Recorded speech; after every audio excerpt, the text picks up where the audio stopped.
L'histoire que nous allons vous raconter, c'est celle du jazz. Mais avant que cette musique prenne naissance en Amérique, elle ira prendre ses racines sur le continent africain.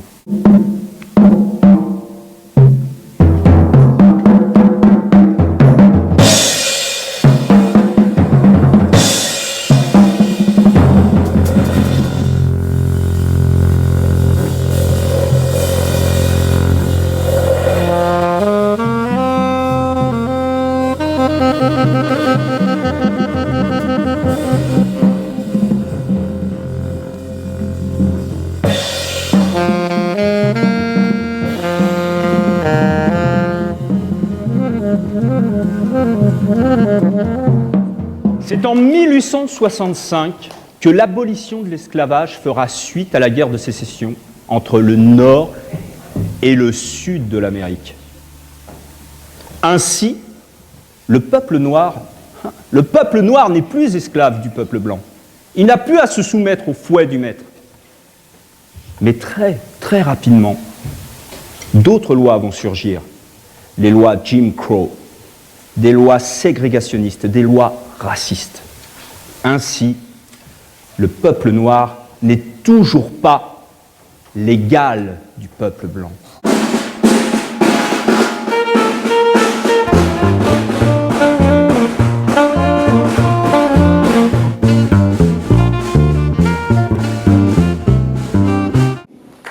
Selon vous, quel est l'instrument que les musiciens de jazz ont inventé? Le dernier continent, c'est donc l'Afrique. L'Afrique avec ses tambours. Donc les tambours qui sont sur la batterie, en fait, ils sont représentés par les tomes qui sont là. Donc en fait, évidemment, c'était des peaux animales.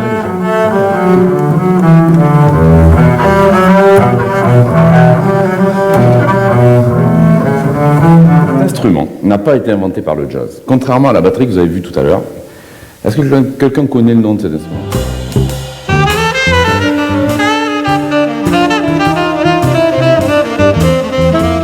Une histoire me revient à l'esprit, celle du jeune saxophoniste Charlie Parker.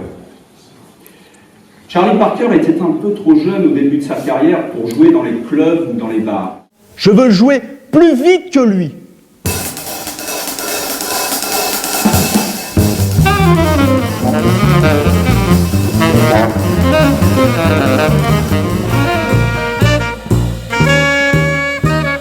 Certains musiciens vont vouloir porter leur regard sur d'autres continents, d'autres cultures et d'autres religions aussi. Un bon exemple, John Coltrane.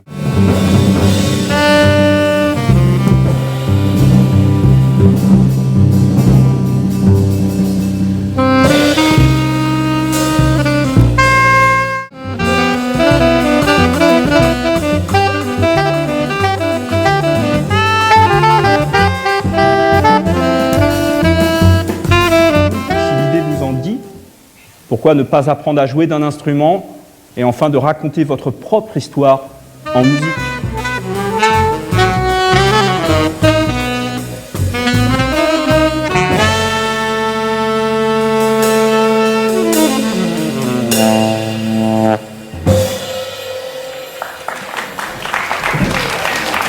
C'est quoi le perso de jazz?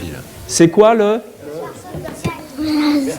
Ah oui, d'accord. C'est une expression, très bien, c'est bien que tu aies retenu ça. Vas-y. Est-ce qu'il existe d'autres types de jazz? Oui, bien sûr, bonne question, très bonne question. Alors évidemment, comme je le dis à la fin, si on devait nommer tous les styles de jazz, on y passerait la semaine. Il y a le jazz rock, il y a même maintenant des jazzmen qui jouent avec des rappeurs.